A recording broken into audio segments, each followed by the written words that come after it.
They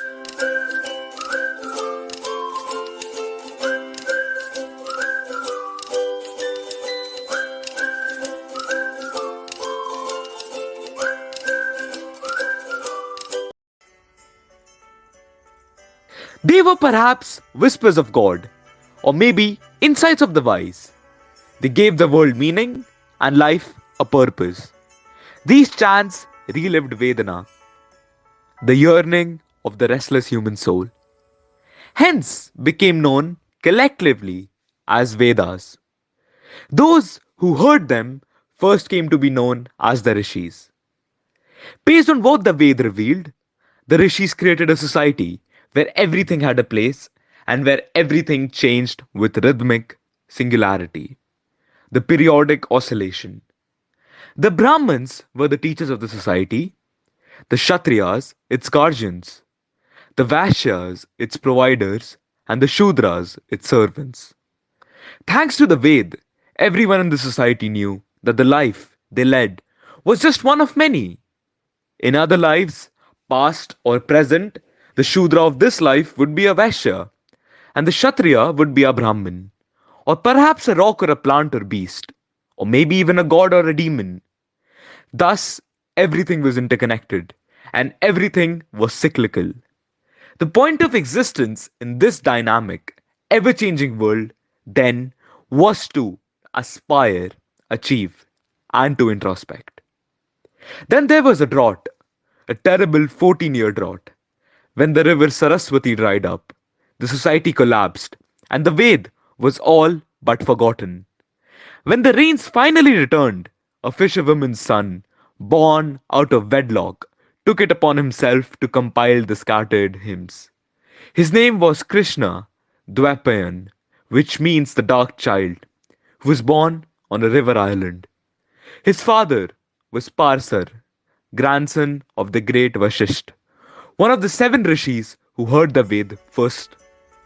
In time, Krishna became known as the Ved Vyas, compiler of the books of wisdom.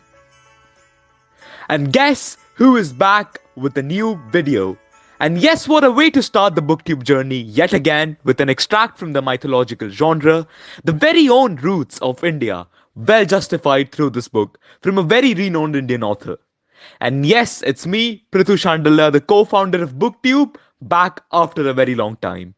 I hope you're up to date with the socials. The links will be up on your screen now and also the video description.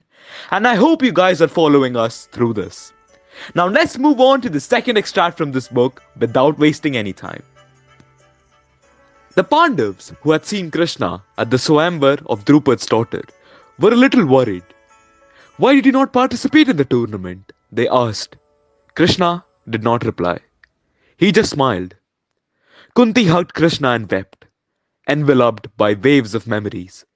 Her childhood with the Yadavs, her adoption by Kunti Bhoj, her tryst with Durvasa and Surya, her marriage to Pandu, the birth of her children through the intervention of the gods, her widowhood, her return to Hastinapuri, with her children, and finally the attempt on her life and that of her sons.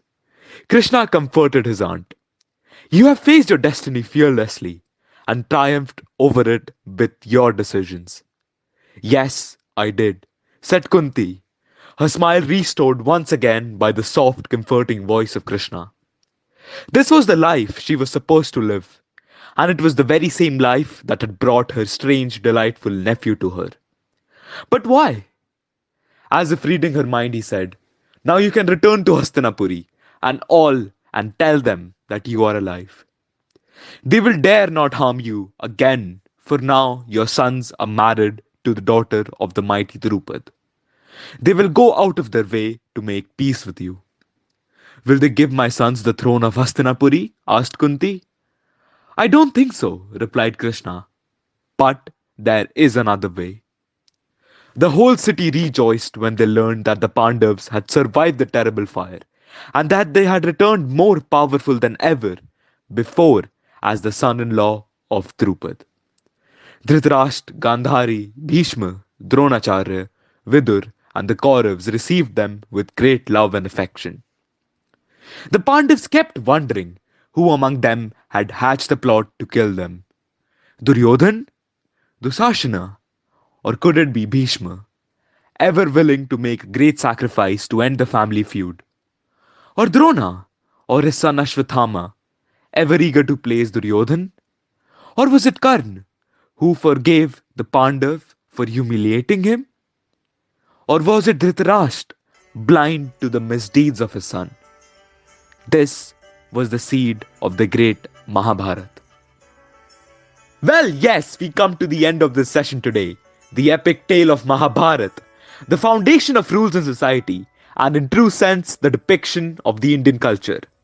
In no way did it depict a perfect tale, but the intricacies and the imperfectness of the characters as the family feud progresses gives us a true insight into the human nature. It's a tale much larger than life, and in true sense is the Mahabharata. Published by Penguin Books, available for a price of 500 rupees for a hardcover version and 350 for a small paperback. Written by Devdutt Pattanaik. We have already covered his book, Sita, and if you haven't seen it on the BookTube channel, make sure to check it out. Don't forget to visit www.booktube.in to get more updates on the author and his works, and also a summary of the book, The Epic Tale of Mahabharata, retold by Devdutt Pattanaik in the name of Jaya. So you can finally decide whether to buy it or not. But it's a definite recommendation and it's atop on my list. The story is retold in a way so that the masses can connect to it and the society truly understands what actually makes this country great. And thank you for sticking with me throughout this session. It's been a long time, but yes, we'll be more consistent with uploads. Stay tuned and keep enjoying books. A happy week ahead from my side. Cheers and namaste. It's Prithu, the co-founder of BookTube, signing off.